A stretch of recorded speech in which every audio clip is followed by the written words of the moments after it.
नमस्कार प्यारे साथियों, स्वागत है आप सभी का हमारे YouTube चैनल मैथ धमाल में। दोस्तों, इस वीडियो में हम बात करने वाले हैं कक्षा 10वीं विज्ञान के पहले चैप्टर रासायनिक अभिक्रियाएं एवं उनके प्रकार के बारे में। दोस्तों, मैं आप लोगों को बता दूं कि मैं इस वीडियो में इसको वन शॉट में ख़त्म करूंगा, तो चलिए बिना समय लिए वीडियो को शुरू करते हैं। दोस्तों, जैसा कि हम लोग का आज का टॉपिक है रासायनिक अभिक्रियाएं एवं समीकरण, जिसका पहला टॉपिक है परिवर्तन अर्थात चेंजेज। दोस्तों, हम जानेंगे कि परिवर्तन और चेंजेज किसे कहते हैं। दोस्तों, अगर समय के साथ किसी वस्तु में बदलाव हो रहा है तो उसको ही हम लोग परिवर्तन कहेंगे। जैसे किसी वस्तु या पदार्थ में समय के साथ उनकी आकार, संगठन, गुण और संरचना में हुए बदलाव को परिवर्तन कहते हैं। अर्थात समय के साथ जो भी वस्तु में बदलाव होती हैं उनको हम परिवर्तन कहते हैं। दोस्तों, परिवर्तन वास्तव में दो प्रकार की होती हैं। पहला भौतिक परिवर्तन और दूसरा रासायनिक परिवर्तन। दोस्तों, यदि हम मोटी मोटा बात करें तो भौतिक परिवर्तन अर्थात जिसमें ऊपरी रूप से बदलाव होता है। रासायनिक परिवर्तन मतलब जिसमें आंतरिक रूप से परिवर्तन होता है। भौतिक परिवर्तन मतलब यदि किसी वस्तु में परिवर्तन तो हो रहा है लेकिन उसमें कोई नए बंध नहीं बन रहे हैं तो उसे हम भौतिक परिवर्तन कहेंगे। रासायनिक परिवर्तन अर्थात यदि किसी वस्तु में परिवर्तन हुआ और उसमें कुछ पुराने बंध टूट गए और नए बंध बन गए तो उसको हम कहेंगे रासायनिक परिवर्तन। तो चलिए हम लोग देखते हैं कि भौतिक परिवर्तन किसे कहते हैं। दोस्तों, भौतिक परिवर्तन अर्थात फिजिकल चेंजेज ऐसे परिवर्तन जिसमें केवल पदार्थ के भौतिक अवस्था, आकार एवं भौतिक गुणों में परिवर्तन होता है, उन्हें भौतिक परिवर्तन कहते हैं। जैसे यदि हम देख लें, बर्फ का गलना, जल का जमना, जल का वाष्पीकरण और गूथे हुए आटे को अलग अलग आकृति देना। देखिए, यदि हम बर्फ का गलना, तो यदि बर्फ गल भी जाता है तब भी उसका सूत्र H2O ही रहेगा। अगर जल जम भी जाता है तब भी इसका सूत्र H2O ही रहेगा। अगर जल वाष्पीकरण हो जाता है तब भी उसका सूत्र H2O ही रहेगा। अर्थात इसमें आंतरिक परिवर्तन कुछ भी नहीं होता है। अगला परिवर्तन है रासायनिक परिवर्तन, केमिकल चेंजेज। अर्थात ऐसे परिवर्तन जिसमें पदार्थों के रासायनिक संगठन, संरचना और गुण परिवर्तित हो जाते हैं, रासायनिक परिवर्तन कहलाते हैं। अर्थात किसी वस्तु में समय के साथ बदलाव तो हो रहा है और उसमें उसके सूत्र परिवर्तित हो जा रहे हैं, तो उसे हम कहेंगे रासायनिक परिवर्तन। जैसे दूध का फटना एक रासायनिक परिवर्तन है, लोहे पर जंग लगना एक रासायनिक परिवर्तन है, दहन अर्थात किसी वस्तु का जलना रासायनिक परिवर्तन है, परमाणु का विस्फोट होना ये भी एक रासायनिक परिवर्तन है। अर्थात ये परिवर्तन एक बार हो गए तो दोबारा इसको किसी भी प्रोसेस से इसको हम पुनः रिसाइकिल नहीं कर सकते हैं। चलिए हम लोग का अगला टॉपिक है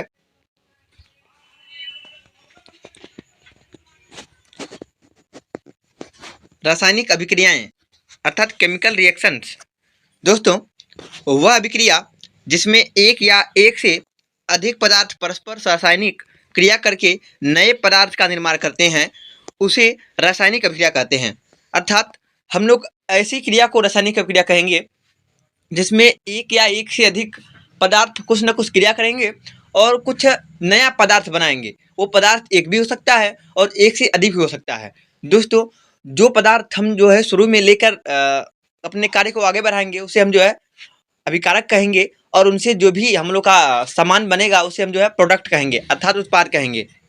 जैसे यदि मैग्नीशियम धातु को वायु की उपस्थिति में जलाया जाए तो उससे हम लोग को मैग्नीशियम ऑक्साइड बनता है। अर्थात हम मैग्नीशियम धातु को जला रहे हैं वायु की उपस्थिति में तो एक नया पदार्थ बन रहा है मैग्नीशियम ऑक्साइड। तो ये होगा हम लोग का एक रासायनिक अभिक्रिया का उदाहरण। हम लोग का अगला उदाहरण है, जब कली चूना अर्थात CaO कैल्शियम ऑक्साइड को पानी में डाला जाता है तो बुझा हुआ चूना यानी कि CaOH का होल ट्वाइस हम लोग को प्राप्त होता है। तो ये भी एक रासायनिक अभिक्रिया का ही उदाहरण है। चलिए अब हम लोग देखेंगे कि रासायनिक अभिक्रिया को कैसे पहचाना जाए, अर्थात रासायनिक अभिक्रिया हुई है तो उसका पहचान क्या होगा। इसके कुछ पहचानों को हम लोग देखते हैं। रासायनिक अभिक्रिया की पहचान अर्थात आइडेंटिफिकेशन ऑफ केमिकल रिएक्शन। इन पहचानों को हम निम्न परीक्षणों के आधार पर कर सकते हैं। यदि मान लीजिए किसी वस्तु में परिवर्तन हुआ और उसमें जो है अवस्था परिवर्तन हो गया, अवस्था मतलब वो ठोस था वो गैस हो गया, वो गैस था वो द्रव अवस्था में हो गया, वो द्रव अवस्था में था वो ठोस अवस्था में हो गया, तो ये भी एक रासायनिक अभिक्रिया का पहचान है। दूसरा हो सकता है उसके जो है रंग परिवर्तन हो जाए, अर्थात उसका कलर कुछ दूसरा था और कुछ क्रिया करके वो दूसरे रंग का हो गया, तो ये भी एक रासायनिक अभिक्रिया का पहचान है।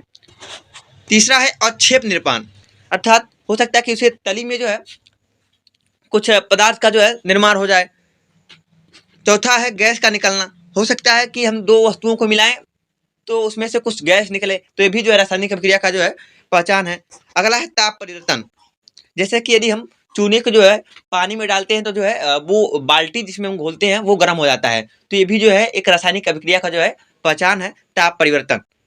चलिए दोस्तों, अब हम लोग देखेंगे रासायनिक समीकरण किसे कहते हैं।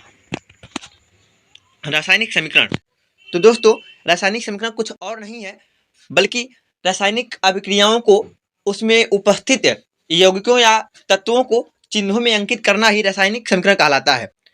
किसी रासायनिक अभिक्रिया को जब उसमें भाग लेने वाले अभिकारकों अर्थात जो क्रिया से पहले होते हैं पदार्थ उसे हम अभिकारक कहते हैं, और जो क्रिया के बाद बनते हैं उसे उत्पाद कहते हैं। अभिकारकों एवं उत्पादों के प्रतीकों अथवा सूत्रों के माध्यम से दिखाया जाता है, तो उससे बने समीकरण को रासायनिक समीकरण कहते हैं। अर्थात रासायनिक अभिक्रिया हुई है तो उसमें जो भी पदार्थ भाग लिए हैं तो उनको जो है हम लोग उनके प्रतीकों या सूत्रों द्वारा जब हम जो है अंकित करते हैं तो जो भी समीकरण बनता है उसे हम रासायनिक समीकरण कहते हैं। चलिए अब हमको जो है रासायनिक समीकरणों को जो है उदाहरण देख लेते हैं। जैसे कि हम रासायनिक अभिक्रियाओं के उदाहरण में पढ़े थे कि जब हम मैग्नीशियम धातु को वायु की उपस्थिति में जलाते हैं तो मैग्नीशियम ऑक्साइड बनता है, तो उसको जब यदि हम सिंबल के फॉर्म में लिख देंगे तो जो भी हम लोग को समीकरण प्राप्त होगा उसे हम रासायनिक समीकरण करेंगे। जैसे मैग्नीशियम का सिंबल होता है Mg, और वायु की उपस्थिति में जो ऑक्सीजन आता है, कोई भी वस्तुएं जो है ऑक्सीजन की उपस्थिति में ही जलती हैं, हो जाएगा हम लोग का Mg आप प्लस O2, अर्थात जब हम मैग्नीशियम धातु को जलाएंगे तो हम लोग को मिलेगा मैग्नीशियम ऑक्साइड। तो ये जो हम लोग सिम्बोलाइज किए हैं उस पूरे रासायनिक अभिक्रिया को, यही हम लोग को समीकरण कहलाता है। अगला हम लोग देखे थे कि जब हम जो है कली चूना अर्थात CaO यानी कि कैल्शियम ऑक्साइड को पानी में डालते हैं या घोलते हैं तो हमको मिलता है कैल्शियम हाइड्रोक्साइड अर्थात बुझा हुआ चूना, तो ये भी जो है एक रासायनिक समीकरण का उदाहरण है। चलिए अब हम लोग जो है रासायनिक अभिक्रियाओं के प्रकार देख लेते हैं कि रासायनिक अभिक्रिया कितने प्रकार की होती हैं। तो हम लोग का अगला टॉपिक है रासायनिक अभिक्रियाओं के प्रकार अर्थात टाइप्स ऑफ केमिकल रिएक्शंस। तो पहला हम लोग का प्रकार है संयोजन या संकलन अभिक्रिया, जिसे अंग्रेजी में कहते हैं कॉम्बिनेशन रिएक्शन। तो चलिए हम देखते हैं कि किसे हम संकलन या संयोजन अभिक्रिया कहेंगे। बहुत ही सिंपल है दोस्तों, जैसा कि नाम है वैसा ही इसका डेफिनेशन भी बनेगा।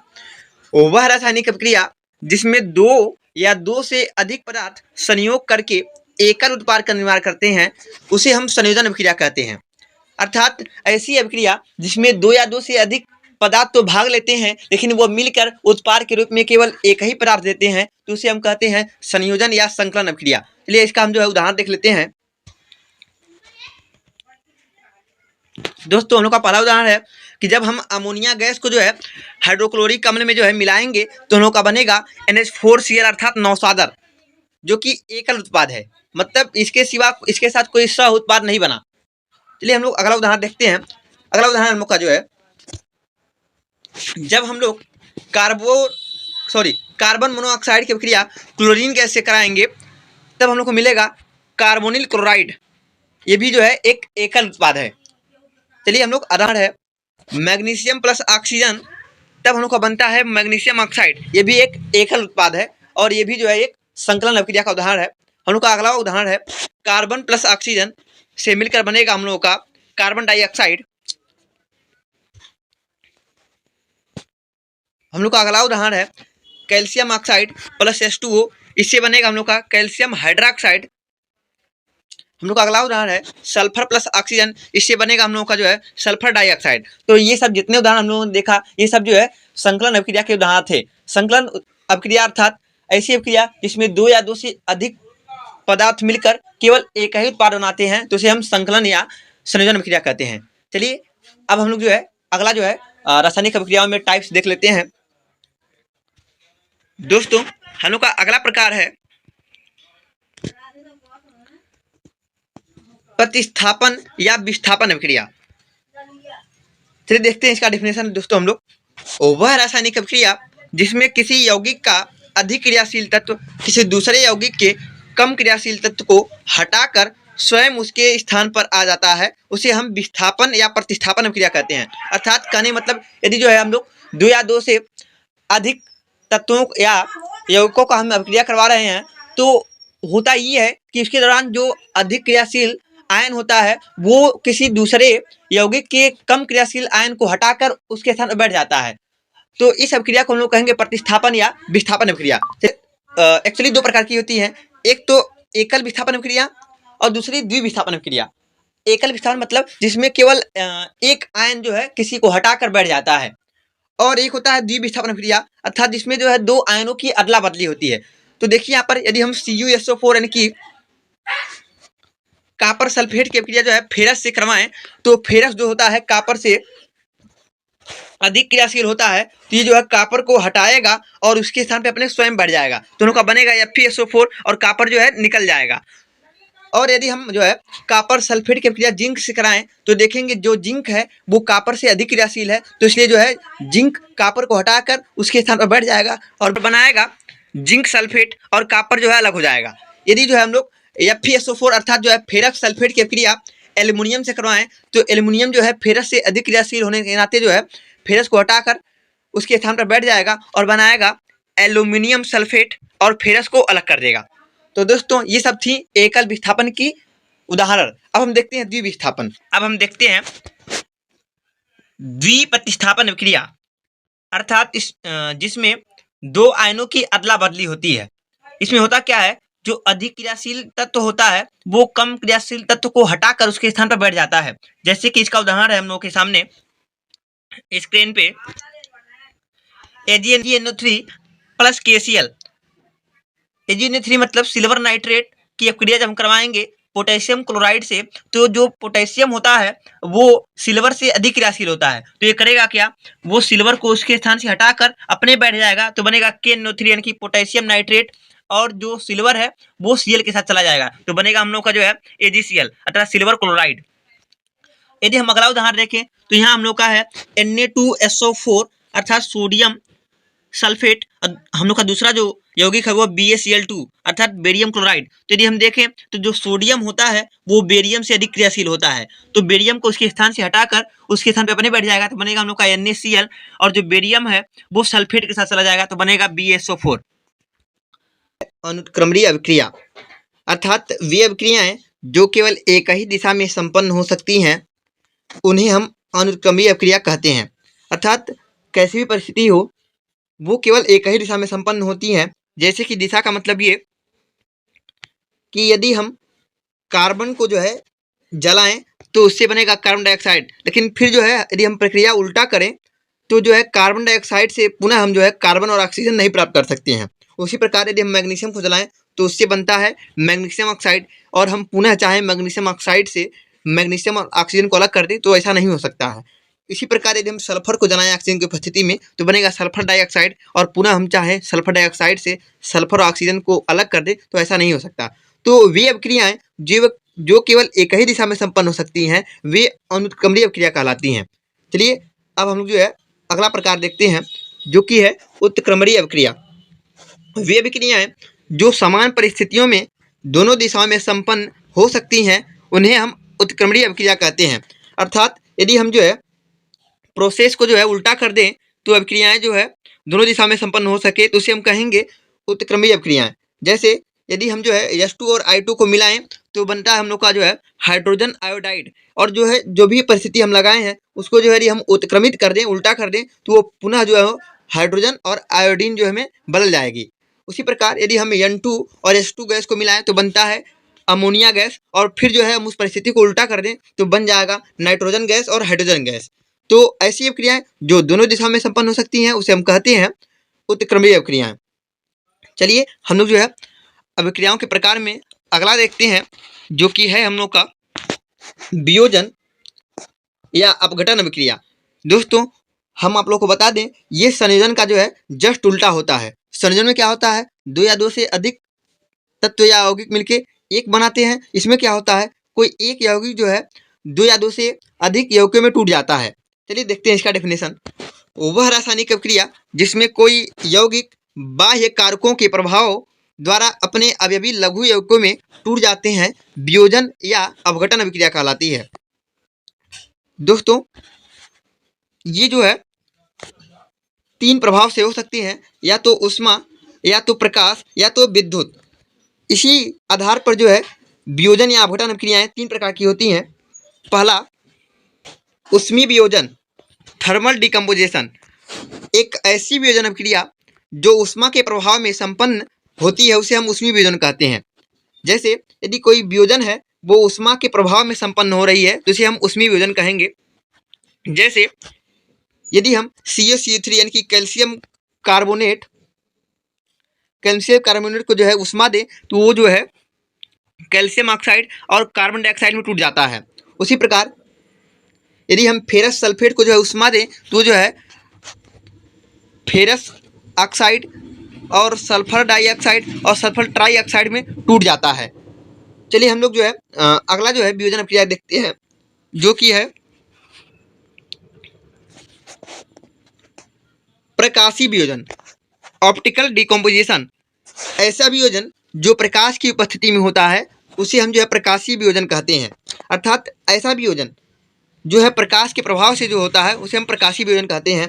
जैसे AgCl यानी कि सिल्वर क्लोराइड को यदि हम प्रकाश में रख दें तो जो है सिल्वर और क्लोरीन गैस में जो है टूट जाएगा।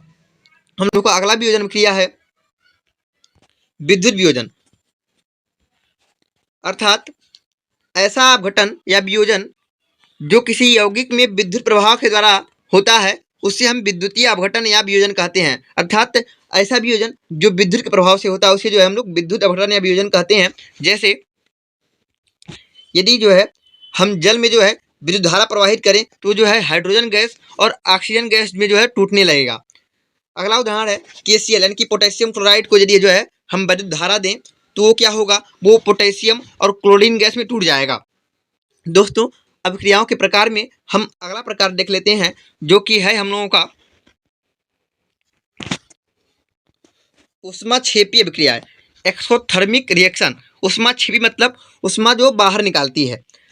ऐसी रासायनिक अभिक्रियाएं जिसमें ऊष्मा के दौरान नहीं, अभिक्रिया के दौरान कुछ ऊष्मा बाहर निकलती है उसे हम ऊष्माक्षेपी अभिक्रिया कहते हैं। अर्थात अभिक्रिया हो रही है और अभिक्रिया के दौरान कुछ ऊष्मा भी निकल रहा है तो इसे हम कहते हैं ऊष्माक्षेपी अभिक्रिया।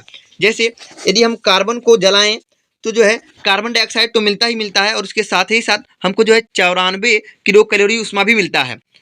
यदि हम जो है हाइड्रोजन गैस और ऑक्सीजन गैस को मिलाएं तो जल बनता तो है और उसके साथ 137 किलो कैलोरी ऊष्मा भी मिलता है। तो ऐसी अभिक्रियाएं जिसमें अभिक्रिया तो होती है और कुछ उत्पाद भी बनते हैं और उनके साथ जो है ऊष्मा निकलता है तो इसे हम कहते हैं ऊष्माक्षेपी अभिक्रिया। हम लोग जो है अगला जो है रासायनिक अभिक्रियाओं के प्रकार में देख लेते हैं जो कि है हम लोगों का ऊष्माशोषी अभिक्रिया यानी कि एंडोथर्मिक रिएक्शंस। इसमें क्या होगा, अभिक्रिया के दौरान जो है ऊष्मा का शोषण होगा। अर्थात कोई अभिक्रिया तभी होगी जब उसको हम कुछ ऊष्मा देंगे। जैसे कि वे रासायनिक अभिक्रियाएं जिसमें अभिक्रिया के दौरान ऊष्मा का अवशोषण होता है उसे ऊष्माशोषी अभिक्रिया कहते हैं। जैसे यदि जो है हम लोग नाइट्रोजन और ऑक्सीजन गैस को मिलाएं तो ये जो है अभिक्रिया तब तक नहीं कर सकती है जब तक कि हम इसको 45 किलो कैलोरी जो है ऊर्जा ना दे दें। तो यदि हम इसको जो है 45 किलो कैलोरी ऊर्जा देंगे तभी जो है ये यौगिक बनाएगा, उत्पाद बनाएगा। अगला हम लोग का जो एग्जाम्पल है कार्बन गैस और सल्फर। तो ये जो है कभी अभिक्रिया करेंगे जब इसको जो है हम लोग 20 किलो कैलोरी ऊर्जा देंगे तब ये जो है कार्बन डाइसल्फाइड बनाएंगे। दोस्तों ऐसी अभिक्रियाएं जिसमें अभिक्रिया के दौरान ऊष्मा जो है शोषित होता है यानी ऊष्मा लगता है उसे जो है ऊष्माशोषी अभिक्रिया कहेंगे। अभिक्रियाओं के प्रकार में हम लोग का अगला अभिक्रिया है उपचयन अभिक्रियाएं। चलिए देखते हैं कि उपचयन अभिक्रिया किसे कहते हैं।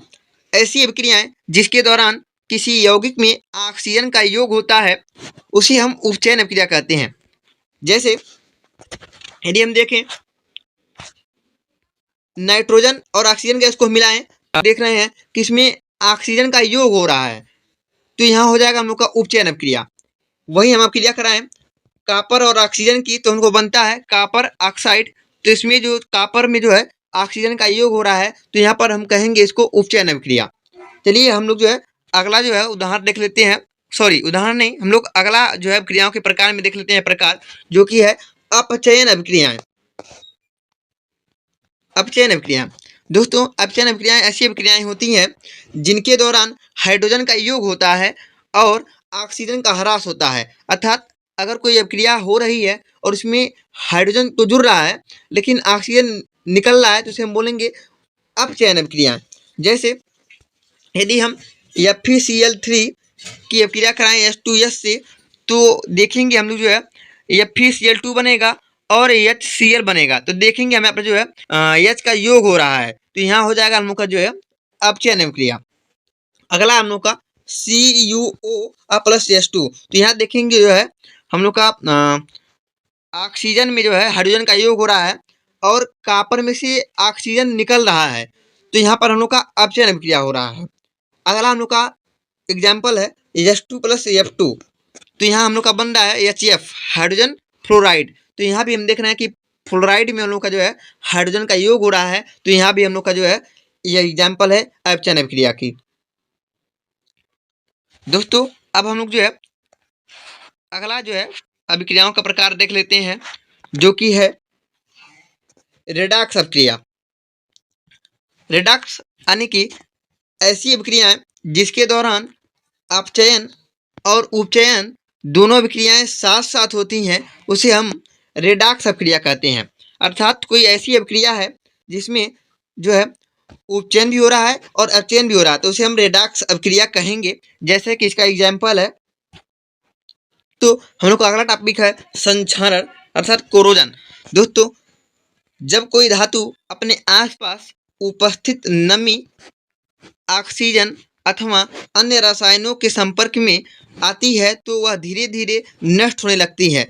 इस प्रक्रिया को संक्षारण कहते हैं। दोस्तों आप लोग अक्सर अपने आसपास जो है लोहे की वस्तुएं और अन्य सारी वस्तुएं देखते होंगे, जो कि अगर नमी या वायु के संपर्क में आती हैं तो उनकी ऊपरी परत जो होती है धीरे धीरे जो है गल के झड़ने लगती है। तो दोस्तों उसी प्रक्रिया को हम लोग कहते हैं संक्षारण। और दोस्तों खासकर जो संक्षारण होती है वो ऑक्सीजन की उपस्थिति में आकर ही होती है, क्योंकि अगर हम जल देखें तो जल में भी जो है ऑक्सीजन की जो है मात्रा पाई जाती है, क्योंकि उसका सूत्र होता है H2O। दोस्तों जैसे कि होता है लोहे पर लाल या भूरी परत का जमना, यदि हम जो है लोहे पर देखें तो अगर वो जो है उसका क्षरण हो रहा है तो इस पर जो है लाल या भूरी परत जो है बन जाती है।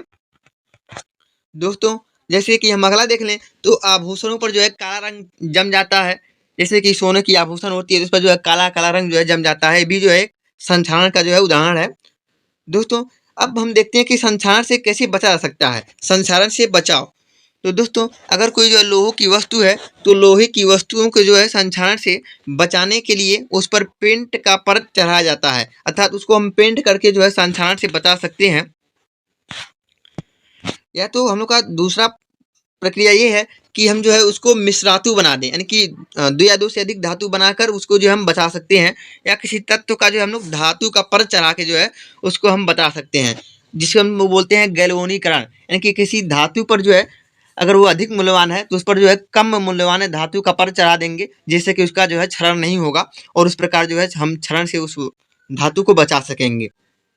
दोस्तों हम लोग का अगला टॉपिक है विकृत गंधिता। दोस्तों हम बता दें कि विकृत गंधिता किसे कहते हैं।